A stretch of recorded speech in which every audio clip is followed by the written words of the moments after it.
Seja bem-vindo ao mundo marcial. Hoje, vamos viajar até as selvas de Sumatra, na Indonésia, para conhecer um dos estilos mais fascinantes e temidos do Pencaksilat. Um estilo que nasceu da observação da natureza, forjado na luta pela sobrevivência e moldado pela ferocidade de um predador lendário. Prepare-se para mergulhar na origem, nos segredos e nas técnicas do Pencaksilat Harimau, a arte do tigre. Mas antes de começarmos, um aviso importante. Este conteúdo é para fins educacionais, de preservação cultural e análise técnica.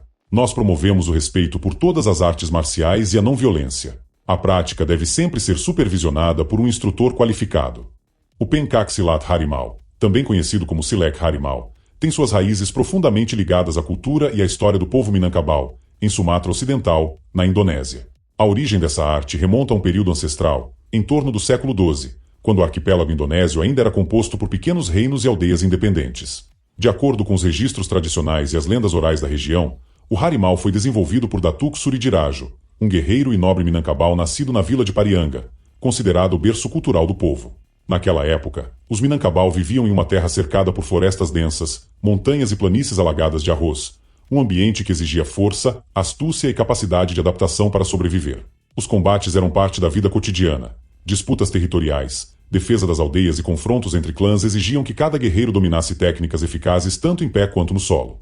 Foi nesse contexto que o Silek Harimau começou a tomar forma, inspirado na filosofia Minangkabau conhecida como Alanta Kambanjadi Guru, que significa natureza é o mestre. Acredita-se que os primeiros mestres observaram atentamente os movimentos dos animais da floresta, o macaco, a cobra e, principalmente, o tigre de Sumatra. O tigre era o símbolo máximo de força, agilidade e domínio do território.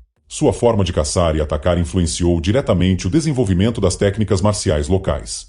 O guerreiro Minangkabau passou a estudar o comportamento do tigre, sua postura baixada, os ataques rápidos, a forma de imobilizar a presa e o uso das patas para dominar o oponente. Assim, o Harimau se consolidou como uma arte marcial que imitava a essência desse predador.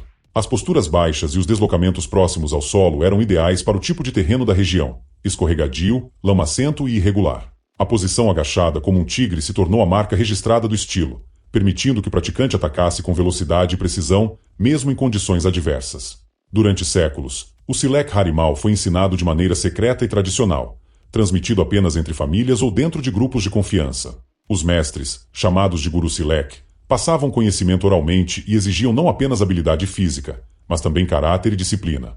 O treinamento era frequentemente realizado à noite, sob o luar, em clareiras ou áreas de floresta, onde os alunos praticavam em silêncio, ouvindo o som dos insetos e dos animais selvagens. A arte também possuía uma dimensão espiritual profunda. O tigre, para os Minangkabau, não era apenas um animal, era um símbolo de coragem e guardião da selva. Muitos praticantes acreditavam que, ao treinar o Silek Harimau, o lutador despertava o espírito do tigre dentro de si, tornando-se um guerreiro mais atento, ágil e destemido. Com o passar do tempo, o estilo evoluiu e se ramificou, dando origem a variações locais conhecidas como Harimau Singalan, Harimau Lima Kaum e Harimau Parianga, cada uma adaptada a diferentes terrenos e estratégias de combate. Apesar das diferenças, todas mantinham o mesmo princípio central: dominar o corpo, o ambiente e o oponente com a inteligência e a ferocidade do tigre. Durante o período colonial, quando as potências europeias começaram a ocupar o arquipélago indonésio, o Silat Harimau também se transformou em uma forma de resistência cultural e militar. Guerreiros e rebeldes treinavam secretamente a arte para enfrentar soldados estrangeiros, combinando técnicas de emboscada, ataque surpresa e combates no solo, habilidades perfeitas para guerrilhas nas selvas de Sumatra. Mesmo diante da opressão e das tentativas de erradicar as tradições locais, o Silek Harimau sobreviveu. Após a independência da Indonésia, ele começou a ganhar reconhecimento nacional e, mais tarde, internacional, como um dos estilos mais antigos e autênticos do Pencaksilat. Hoje, o Harimau é considerado patrimônio cultural do povo Minangkabau e símbolo de sua herança guerreira. Sua história não é apenas a de uma arte de combate, mas também a de um povo que aprendeu a transformar a natureza, o instinto e a espiritualidade em um sistema de defesa, filosofia de vida e expressão cultural. À medida que essa história se traduz em prática, as técnicas do Harimau revelam-se coerentes com sua origem. Não são movimentos isolados, mas um corpo integrado de ações pensado para dominar em terreno difícil, sob pressão e em alcance muito próximo. A base técnica começa sempre pela postura baixa. O praticante mantém quadris rebaixados e centro de gravidade próximo ao solo para maximizar estabilidade e explosão curta. Dessa posição saem as decisões de combate: fechar curto, recuar com controle ou deslizar lateralmente para criar ângulos e oportunidades. O deslocamento no Harimau é deliberadamente econômico. Passos curtos, arrastos da sola e microajustes de quadril preservam o equilíbrio e permitem que o lutador chegue ao adversário sem se expor. Essa economia de movimento transforma aproximações em entradas eficazes. Fechar a distância sem perder posição para já encaixar uma manipulação articular ou uma varredura que derrube o oponente. As pernas fazem muito do trabalho. Além de sustentar o corpo, são usadas como ferramentas ofensivas. Varreduras curtas que atacam a base de sustentação do inimigo, ganchos de perna para desequilibrar e chutes baixos, executados sem elevar o centro de gravidade, que visam arrancar a base do outro. Esses ataques são projetados para abrir caminho ao clinch e à transição para o solo, não para performar chutes longos e vistosos. As mãos operam como garras, movimentos curtos, incisivos, de agarrar, raspar e manipular.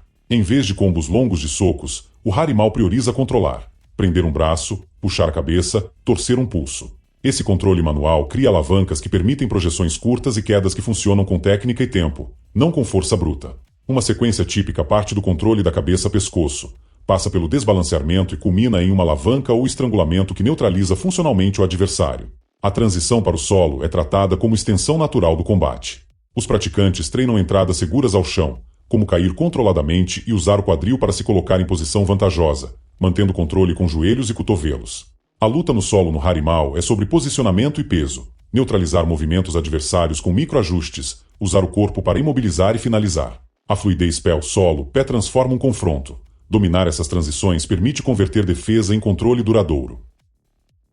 Dentro desse sistema integrado, o karambite surge como extensão lógica da mão-garra, uma lâmina curta e curva que complementa a filosofia do estilo. O karambite foi historicamente uma ferramenta agrícola transformada em arma, e no Harimau, funciona como instrumento de precisão em combate muito próximo. Seu design, lâmina curva tipo garra e anel de retenção no cabo, favorece cortes por puxada, ganchos e retenção firme mesmo sob contato corporal intenso. As pegadas com karambite são adaptadas à necessidade. A pegada reversa com lâmina apontando para baixo é ideal para perfurações curtas e puxadas dentro do clinch. A pegada para frente permite cortes frontais precisos, e as transições rotacionais, controladas pelo anel, facilitam reposicionar a lâmina sem perda de retenção. Taticamente, o karambite é usado para complementar o controle já estabelecido pela mão livre. Enquanto uma mão prende a cabeça ou o braço, a lâmina realiza cortes curtos em pontos expostos ou ameaça suficiente para forçar a liberação e controle do comportamento do agressor. No uso prático, as aplicações do karambite no Harimau incluem ganchos para roupas ou membros para desbalancear, cortes de puxada em tecidos ou pele para neutralizar manipulações, e microcortes que atacam tendões ou antebraço do oponente, reduzindo sua capacidade de continuar a luta. Mas seu emprego exige disciplina. Treino começa com movimentos vazios, progride para karambites de treino e só então para lâminas reais, sempre com exercícios de combate de retenção do anel, transição de pegadas e exercícios de controle sob resistência. O treinamento do Harimau combina tradição e funcionalidade, resistência em posição baixa, exercícios de varredura seguidos de controle, trabalho de solo com ênfase em recuperação e progressão cuidadosa no manejo do karambite. A repetição funcional é central. Movimentos que resistam ao estresse, atuem em terreno real e funcionem com parceiros oferecendo resistência. Além disso, há uma componente ética e cultural. O Silat Harimau foi historicamente guardado e transmitido com regras de honra. A utilização de lâminas e técnicas letais sempre esteve circunscrita à necessidade de defesa e sobrevivência. Assim, história e técnica se entrelaçam. Originado na observação do tigre e nas necessidades do povo Minangkabau, o Harimau mantém sua identidade nas posturas baixas, no trabalho ao nível do solo, na economia de movimento, no gesto de garra das mãos e no uso preciso do karambite. Cada movimento carrega uma memória, do arrozal escorregadio, da clareira sob o luar, das estratégias de resistência. E, ao treinar, o praticante não apenas aprende a lutar, mas incorpora uma filosofia que nasceu da natureza e se refinou em gerações. O Pencak Silat Harimau é muito mais do que uma arte marcial. É a expressão viva de um povo, a fusão entre natureza, instinto e espírito guerreiro. Cada golpe, cada movimento e cada rugido simbólico do praticante carregam séculos de sabedoria dos Minangkabau. Se gostou desse mergulho na história do Harimau, deixe o seu like, inscreva-se no canal e ative o sino para continuar explorando conosco os estilos mais poderosos e misteriosos do planeta. Porque aqui, você já sabe. Bem-vindo ao mundo marcial, onde cada golpe conta uma história. Até o próximo vídeo.